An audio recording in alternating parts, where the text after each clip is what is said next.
prevents the military from enforcing civilian and local state laws. Well, the military is sworn to protect this country. By working our borders, securing our borders, the military is not enforcing local and civilian laws. They're protecting this country from invasion, and that's where they belong. And I've never been able to find details of what the Posse Comitatus, if I'm pronouncing it right, Act specifically says. But it just seems contrary to me that we cannot use our military to protect our borders when every other country in the world does. It's a good require them to follow our laws, then, and we see this very much here in Arizona, then they'll turn it around and call us racist or attempt to use the color of their skin as their reason for allowing them to break the law and continue to do what they're doing. Oh yeah, that's typical. I mean, I've got a lot of Hispanic friends, but they're not illegals, and they speak English, and they obey the law. Right. No, well, you know, this is, I guess the thing that a lot of Americans... Oh yeah, recently we just had a little girl found in the desert. Did you hear about that? A 5-year-old little girl was just reunited with her mother, I guess, and... oh yeah, the one that apparently got strayed when the coyotes, and they all took off and they left the little girl behind. Right. Let me ask you in relation to that, because, you know, obviously Mothers Against Illegal Aliens, our whole issue is about children, whether it's our children in America that are being completely ignored as to the impact of all these illegals that are being born here or brought over. But what I found very interesting about this particular case was that if I left my children or a child of mine at one of the shopping centers and went home that night and let them find the child and bring the child back home to me, I probably would be put into jail for child endangerment or abandonment. Right. And it would, I mean, there'd be a record and it would be a big to-do.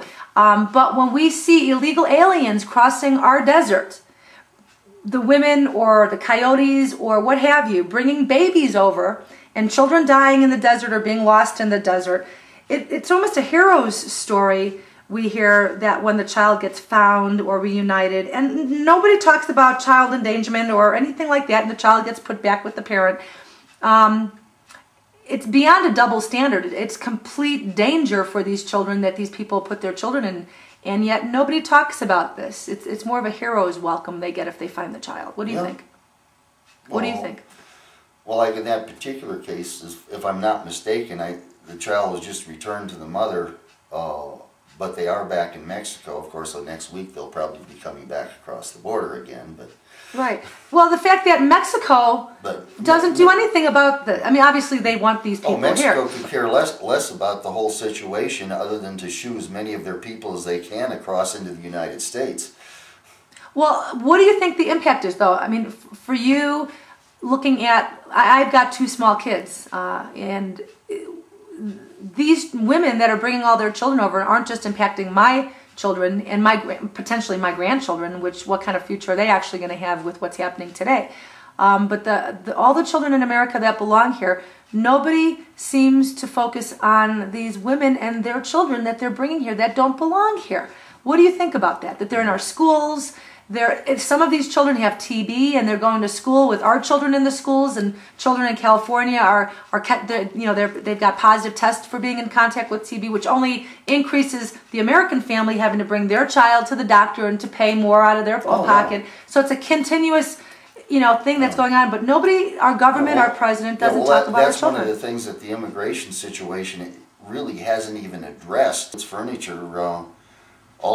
Most of the coverage was of the illegals that were objecting to not being allowed to congregate there, and not to the American protesters that were protesting. Yeah, I was there. Illegals. Yeah, I was there every day, and it's true. Salvador Reza was constantly complaining about them not being able to hang out on the street there and protest Mr. Pruitt. And one thing, I don't know if you caught this, but the illegal alien ralliers or protesters, what they're trying to do is hijack the black civil rights movement. Oh, yeah. And what they're trying to do is say that they've got human rights that are being violated and that their civil liberties and civil rights are being violated, and they're trying to call themselves the Rosa Parks of back in the day, and And we need to make sure that the American people don't get caught up in thinking that there's any correlation between the two, because when you think of civil rights, back in the days, that dealt with legal American citizens.